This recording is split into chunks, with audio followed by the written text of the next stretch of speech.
how to turn on or turn off universal switches on Samsung Galaxy S26 Ultra. So let's start the video. First of all, go to app library.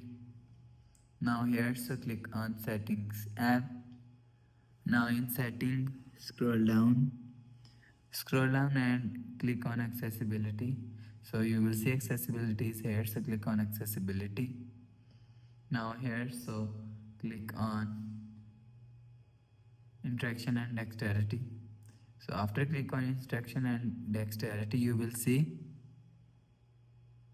universal switch is here. So click on universal switch. So click on next. So if you want to turn on universal, turn on this button. So you will see universal switch is turn on.